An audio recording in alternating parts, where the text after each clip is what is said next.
அன்பு நெஞ்சங்களே, அனைவரும் இது தெரியுமா குட்டி கதை நிகழ்ச்சியில் வரவேற்கிறேன்.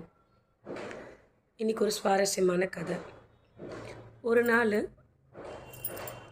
பாட்ஷா நம்முடைய அக்பரும் பீர்பாலும் ஒரு தோட்டத்து வழியாக நடந்து போயிட்டே இருந்தாங்க. அப்போ அங்கேருந்து ஒரு குளம் கிட்ட போகணுன்னே ராஜா என்ன பண்ணுறாரு, கையை லேசாக அந்த குளத்தில் போய் கழுவலான்ட்டு போகிறாரு.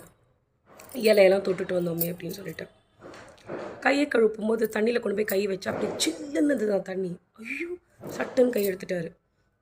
பீர்பால், எவ்வளோ தண்ணி ஜில்லுன்னு இருக்கு பாருங்களேன், இந்த தண்ணியில் யாரா கை வைக்க முடியுமா அப்படின்னார். உடனே பீர்பால் சொன்னாரா, ஐயா சக்கரவர்த்தி, தண்ணியில் கை வைக்கிறது என்ன, பணம் கொடுக்குறீங்கன்னு சொன்னால் ஒரு நாளெல்லாம் அந்த தண்ணியில் நிற்பாங்க அப்படின்னாரு. அப்படியா, ஆமாம், அப்படி ஒரு ஆளை நீயே தேடி பிடிச்சி கூட்டிகிட்டு வா அப்படின்னாராம். உடனே பீர்பால் என்ன பண்ணார், மறுநாள் காலத்தில் காட்டுக்குள்ளே போனாராம். அங்கே ஒரு விறகு வெட்டி மரத்தை வெட்டிட்டு இருந்தானா. அப்போ கேட்டாரா, ஏன்பா இவ்வளோ பகலில் வந்து வெட்டுறியோ, உனக்கு குளிர் இல்லையான்னு. குளிர், வெயில், மழை, காற்று இதெல்லாம் பார்த்தேன், குழந்தைங்களுக்கு யார் சாமி சோறு போடுவா அப்படின்னானா. ஆஹா, இவன் தான் சரியான ஆள் சொல்லிட்டு, நாளைக்கு அவன் சொல்கிற இடத்துக்கு நீ கண்டிப்பாக வந்துன்னு சொல்லிட்டு வந்துட்டாராம். மறுநாள் காத்தால் அந்த விறகு வெட்டியை கூட்டு வந்து சக்கரவர்த்தி முன்னாடி நிறுத்தினாராம் பீர்பால். இங்கே பாருங்கள், இவர் நைட்டெல்லாம் நிற்கிறேன்னு சொல்லியிருக்காரு அப்படின்னு. சரி, இந்த ராஜா ஒத்துக்கிட்டு, இதை பாருப்பா, நீ நைட்டெல்லாம் நின்று அப்படின்னாக்கா உனக்கு 5000 ரூபாய் இனமாக கொடுக்குறோம், ஆனால் பாதுகாப்புக்கு 2 காவலர்கள் நின்றுட்டு இருப்பாங்க அப்படின்னா. சரி, நான் அந்த விறகு வெட்டி போய் அந்த சில்லுன்னு இருக்க தண்ணியில் கழுத்தளவுக்கு நின்றுட்டு இருந்தாரா. 2 காவலர்களும் நின்றுட்டு இருந்தாங்களாம். நைட்டெல்லாம் நின்றுட்டு மறுநாள் காத்தால் அந்த விறகு வெட்டி போய் ராஜாக்கு முன்னாடி சக்கரவர்த்தி முன்னாடி போய் நின்னாராம். உடனே ஆச்சரியமானதா சக்கரவர்த்திக்கு, எப்படி இவ்வளோ குளிர தாங்கினா அப்படின்னு சொல்லிட்டு. அப்போது உடனே எப்படிப்பா நீ தாங்கினேன்னா, ரொம்ப தூரத்தில் ஒரு 10 அடி தூரத்தில் அங்கே ஏதோ ஒரு இடத்துல ஒரு சின்ன வெளிச்சம் எரிஞ்சிட்டு இருந்தது, அதை பார்த்துட்டு நின்றுட்டு இருந்ததால எனக்கு பெருசாக ஒன்றும் தெரியல, பொழுது போயிடுச்சு அப்படின்னா. ஓ, அந்த வெளிச்சத்தினால்தான் உனக்கு குளிர் போயிருக்கு, உனக்கு பரிசெல்லாம் கிளம்பி போ அப்படின்ட்டாராம்.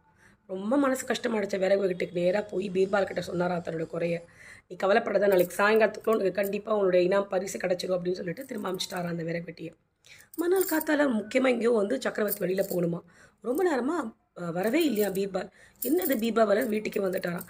அங்கே பார்த்தாக்கா கீழே பீர்பால் உட்காந்துக்கிட்டு அவர் வீட்டில் இருக்க மேலே அந்த சோத்தில் வந்துட்டு அரிசி பானை தொங்க விட்டு ஒரு 5 அடி தூரத்தில் வேக வச்சுட்டு இருந்தாராம்.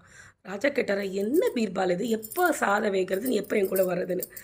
ஏன் சக்கரவர்த்தி அவர்களே, 10 அடி தூரத்தில் இருக்கிற லைட்டு வெளிச்சம் ஒருத்தனுடைய அதாவது குளிர போக்கும்போது 5 அடி தூரத்தில் இருக்கிற சாதம் வேகாதா அப்படின்னாரா பீர்பால். எதுக்காக பீர்பால் இப்படி பண்ணுறாரு சக்கரவர்த்தி புரிஞ்சிருச்சு.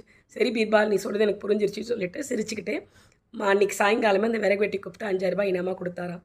ஒரு மனுஷனுடைய புத்திசாலித்தனமும் சமயோஜித புத்தியும் என்றைக்குமே நமக்கு வந்து ஒரு சந்தோஷத்தையும் 4 பேருக்கு நன்மை தான் கொடுக்கும், அவங்களுக்கும் நன்மை தான் கொடுக்கும். ப்ரெசன்ஸ் ஆஃப் மைண்ட் ரொம்ப ரொம்ப முக்கியம் வாழ்க்கையில். நன்றி, வணக்கம்.